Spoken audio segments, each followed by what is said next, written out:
മനുഷ്യജീവനും കൃഷിയും നശിപ്പിക്കുന്ന വന്യമൃഗത്തെ വെടിവെച്ചു കൊല്ലാൻ ചീഫ് വൈൽഡ് ലൈഫ് വാർഡന്മാർക്ക് കേന്ദ്ര ഗവൺമെന്റ് അംഗീകാരം നൽകിയിരിക്കെ 1972 വനം നിയമത്തിൽ ഭേദഗതി വരുത്തണമെന്ന് മുഖ്യമന്ത്രി പറയുന്നത് വസ്തുതയ്ക്ക് യോജിക്കാത്തതാണെന്നും MP പറഞ്ഞു.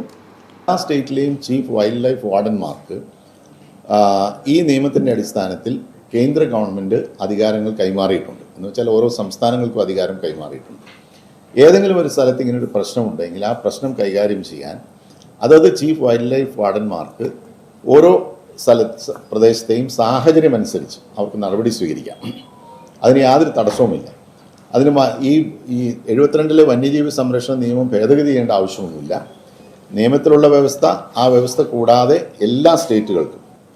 അപ്പോൾ കേരളത്തിലെ ചീഫ് വൈൽഡ് ലൈഫ് വാർഡനോട് പ്രത്യേകമായി മിനിസ്ട്രി ആവശ്യപ്പെട്ടിട്ടുണ്ട് ഈ കാര്യത്തിൽ ഉചിതമായ നടപടി സ്വീകരിക്കാൻ. അപ്പോൾ അതുകൊണ്ട് നമ്മൾ ഈ നിയമത്തിൻ്റെ തടസ്സം പറഞ്ഞു, അല്ലെങ്കിൽ ഈ നിയമം ഭേദഗതി ചെയ്താൽ മാത്രമേ നമുക്ക് നടപടി സ്വീകരിക്കാൻ കഴിയൂ എന്ന് പറയുന്നത് വസ്തുതാപരമായി ഇപ്പം മന്ത്രി തന്നിട്ടുള്ള രേഖാമൂലം തന്നിട്ടുള്ള ഈ മറുപടിയിൽ നമുക്ക് മനസ്സിലാക്കാൻ കഴിയുന്നത് അത് വസ്തുതാപരമായി ശരിയല്ല. വിദേശ രാജ്യങ്ങളിൽ വന്യമൃഗങ്ങളുടെ എണ്ണം പെരുകുമ്പോൾ ഹണ്ടിംഗ് ലൈസൻസ് നൽകി വെടിവെച്ചു കൊല്ലുകയാണ് പതിവ്. ഇവിടെയും ആ രീതി നടപ്പിലാക്കണം.